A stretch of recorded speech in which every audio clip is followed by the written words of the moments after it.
عثمان بھائی، ایک چھوٹا سا سوال ہے کہ آپ نے ابھی کہا کہ انسان نے اپنے اخلاقی اقدار کا کمپرومائز کر لیا جدید دور کی آڑ میں، جیسا کہ آپ نے 2 جنگوں کا اور ان کی سنگینیوں کا ذکر کیا، اس پر آپ مزید تھوڑی سی روشنی ڈال سکتے ہیں؟ ایسے یہ چونکہ انسان نے بہت زیادہ ریلائی کر لیا مشین پہ، یعنی انسان تو ایک نارمیٹو بینگ ہے، یا یہ کہ ایک اخلاقی حیثیت رکھتا ہے، اپنے اندر ایک اقدار کا دائیہ انسان کے اندر موجود ہے، انسان ہمیشہ سے اس کو دیکھتا آیا ہے، لیکن جدیدیت نے پھر یہ کیا کہ اس نے انسان کو اس قدری فریم ورک سے دور کیا۔ اس نے یہ کہا کہ ریالٹی اور پروڈکٹیوٹی یہ آپس میں جڑی ہوئی ہے، تو اقدار ہمیں وہ فائدے نہیں دیتی جو کہ یہ مشین ہمیں دے رہی ہے، اور اس مشین کی وجہ سے پھر انسان نے یہ سیکھا سہولت پسندی، اس مشین کی وجہ سے انسان نے مزید ہیپینس کے تصور کو، کہ انسان کو خوش ہونا چاہیے، انسان کو آرائش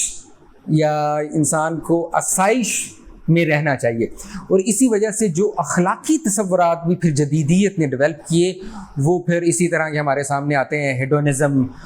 جس میں یہ بینتھم اور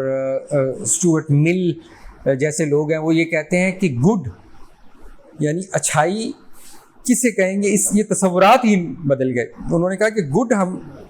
اس چیز کو کہیں گے، یا خیر وہ چیز ہوگی جو کہ انسان کو خوشی دیتی ہے، جو کہ انسان کو ہیپی کرتی ہے۔ Maximization of happiness is good, یا minimization of pain is good, کہ جتنا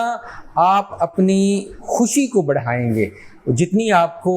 یہ آپ کی پلیئر بڑھے گی، ٹھیک، تو پلیئر انسان کو مشینیں دینے لگ پڑی،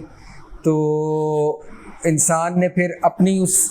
جس سے وہ تسکین پاتا تھا، اقدار کا وہ نظام جس میں وہ بامانی طور پہ جیتا تھا، اس سے وہ نکل کے مشینوں کی دنیا میں وہ غرق ہو گیا، اور ٹیکنالوجی جو ہے وہ اس کو اوور کم کر گئی، اور اس ٹیکنالوجی نے پھر انسان کی یہ کہہ لیں کہ اخلاقی حیثیت کو کافی زیادہ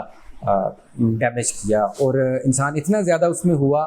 کہ اس نے اپنے اوپر یا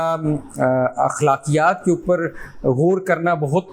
کم کر دیا، اس کی بجائے جو خارجی دنیا ہے، یا جو مادی دنیا ہے، یا جو مٹیریل ورلڈ ہے، یہ مرکز میں آ گئی۔ یا اخلاقیات کا تعلق اسپرٹ سے ہے، اس کا تعلق سول سے ہے، اس کا تعلق انر سے ہے، ٹھیک، جبکہ جدیدیت نے ہمیں اس انر سے نکال کے اس نے ہمیں آؤٹر ورلڈ کے ساتھ باندھا، تو آؤٹر ورلڈ میں ہم پھر خوشی ڈھونڈنے لگ پڑے، تو اس وجہ سے پھر ہم انسان نے اس کا نتیجہ بھگتا بھی، اور اب مزید انسان اے آئی اور اس طرح کی چیزوں میں جا رہا ہے۔ یہ کس طرح کے نتائج پیدا کرے گا، یہ ہمیں اس کا انتظار کرنا ہوگا، اس کے نتائج کو دیکھنے کے لیے۔